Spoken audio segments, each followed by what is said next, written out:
السلام علیکم۔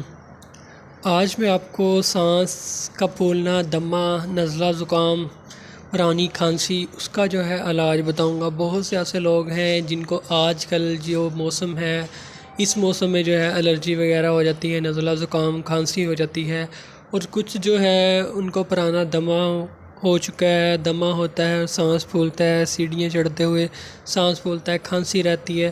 اس کی وجوہات میں جو ہے بادی چیزوں کا زیادہ استعمال کرنا، کھٹی چیزوں کا زیادہ استعمال کرنا، چیسٹ انفیکشن ہونا، پرانی ٹی بی وغیرہ ہونا، اس کے علاوہ جو ہے خاندانی اثرات ہونا، کچھ خاندان اس طرح کے ہوتے ہیں ان میں جو ہے دمہ، کھانسی جو ہے چلتی ہے، ٹھیک ہے۔ تو اس کا پرہیز آپ نے چاول، بوتل، کھٹی چیزیں، اچار، اس طرح کی چیزوں سے آپ نے پرہیز کرنا ہے۔ اس کا جو ہے علاج میں آپ کو گھریلو علاج بھی بتا دیتا ہوں اور میڈیکل علاج بھی بتا دیتا ہوں۔ آپ نے جو ہے ملٹھی لینی ہے۔